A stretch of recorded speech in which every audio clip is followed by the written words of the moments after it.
Earlier this year I received this clutch footplate for your clutch foot to rest, on the straights, etc.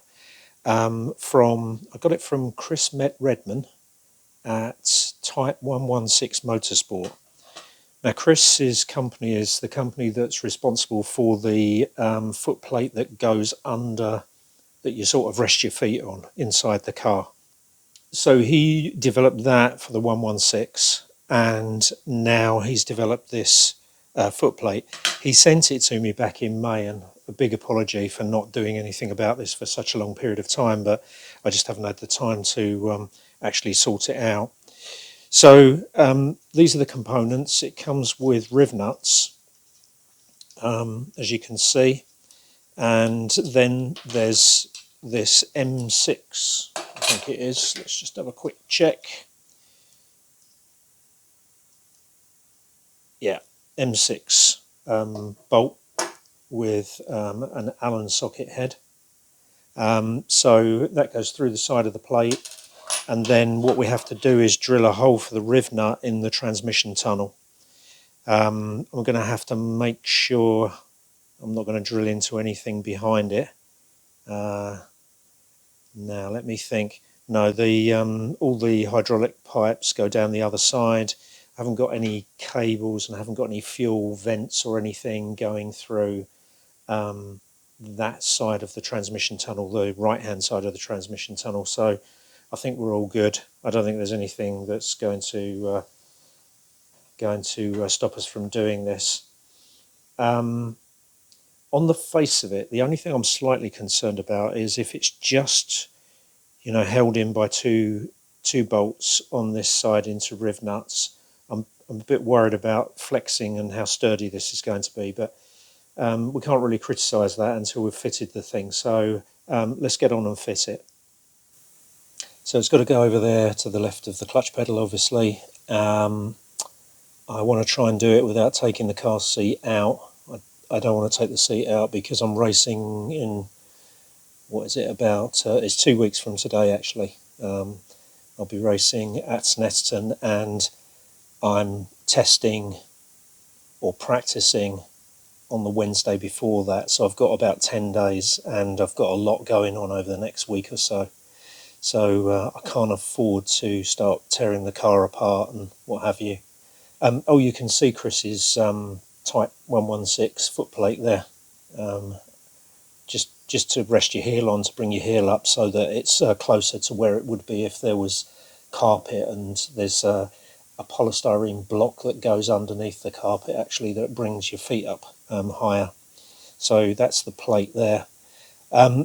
Anyway, let's see if we can drill the holes in the transmission tunnel. I'm not too good about drilling the holes. I think that's going to be all right. The bit that I think we're going to find tricky is squeezing the riv nuts up so they compress into position, and that's because I don't have a proper riv nut tool. I've got this sort of improvised tool that I use. Anyway, let's see how we get on. I messed up the live audio here, but just to tell you that what we're doing is we're looking at the inside of the transmission tunnel around the point where I'll be drilling the holes, and basically what I'm checking for is to see if there's anything adjacent to that area that I could possibly drill through by mistake. And although this hasn't focused very well, I think you can see that there's nothing in this area.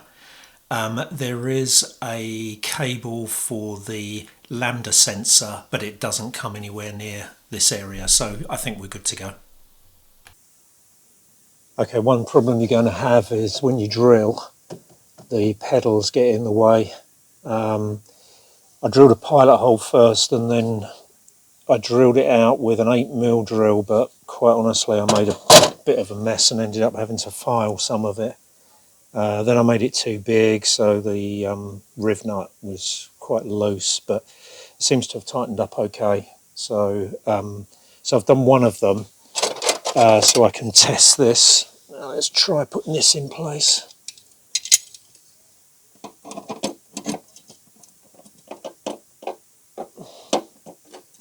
Okay, Not a good start. There we go. The bolts are very long, actually. I don't think they need to be quite so long, but it's obviously not going to do any harm.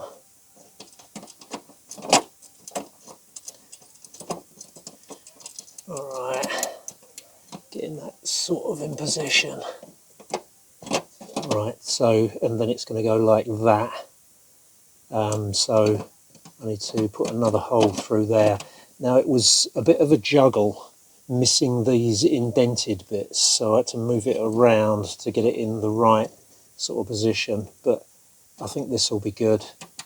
So if I just mark that where that is there, if I can find my pen. Yeah, I hope that's okay through the roll cage here, but it's the best angle I could get so that I could actually work on it at the same time.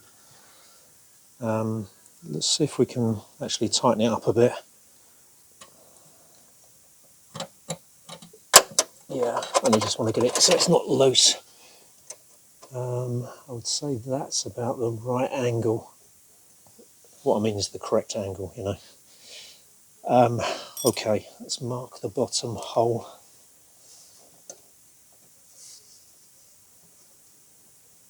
Okay, take it off again.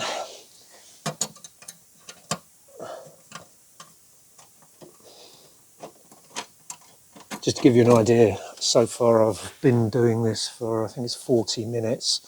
Quite honestly, if you've watched earlier videos, you'll know this already, but I'm notoriously bad at drilling holes. I just always drill them wrong every single time. So I'm sure you can do it much faster than me. It was quite, you know, all you needed was one simple hole through there, and then also my riv nut sort of makeshift thing was not ideal. It was alright, but it's not great. So if you had a proper riv nut tool, it would probably be a lot easier.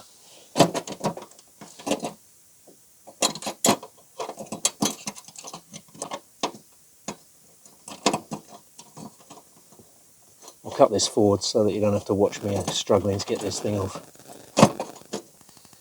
Okay, so let's move the camera around so you can see the marking at the bottom there for the other riv nut. So I'll drill that hole now, get the riv nut in, and then we'll pick up again once I try and put it all together. Once again, I messed up the audio here. I've got a new mic set up and I'm still getting used to it, and I keep setting it incorrectly, so you'll have to excuse these occasional sort of dropouts of the audio. Nothing much to tell. The hole drilled okay, but it turned out to be a double skinned area of the tunnel, which was a little bit more of a challenge, but it was all right. Access to it was easier, so it was easier to position the drill in the right place. Get the riv nuts done up, what I decided was to climb in through the passenger side and do it from that side to tighten up the riv nuts and to get them to lock, and that certainly seemed to do the trick. So at this point, I'm now just obviously refitting the plate, and I'll cut forward to the point where we've got the foot plate in place. Okay, so you can now see I have it in place, and what I want to do is test how much it flexes. So I climbed in through the passenger side, and you can see, and it's surprisingly sturdy, even just with those two fittings. I don't think it's going to shake loose or, you know, bend on you or anything. It's all pretty solid, actually. I think if I had one criticism, I've got a feeling that I've actually set it too far forward. So it's just behind the line of the clutch pedal. And although that seems like a good idea because then you can just whip your foot across onto the clutch pedal, it's not terrifically comfortable. And I think in the next few shots we'll see me actually trying it sitting in the seat. Yeah, well, aside from me getting my right leg in the way, which I think I do move eventually, yeah, I found it's a little bit too high for me. I think the seat's set correctly for me in terms of accelerator position and the position of the steering wheel. I think the pedal needs to go a bit further back. Now, you're only going to be able to move it back about 15 mil, maybe 20 mil, because after that you run into the seam sealer that you can see sort of in the background. So, but I do think it probably should go back a bit further. Anyway, I'm happy enough with it to try it at the my track day at Snetterton next week, and if it gives me grief, I'll just unbolt it and I'll go without for the race, and then I'll try and reposition it the following week. Okay, well, I hope you found that useful. Go to Chris's website to get contact details. I couldn't find the component on the list of items he sells in the shop. In fact, even the foot plate that my feet are resting on at the moment, that Type 116 foot plate, that's not listed on the site either. And it is quite confusing because when you look at it, it looks as though it's for a completely different race series. But don't be put off by that. If you want to contact Chris, his details are on his website.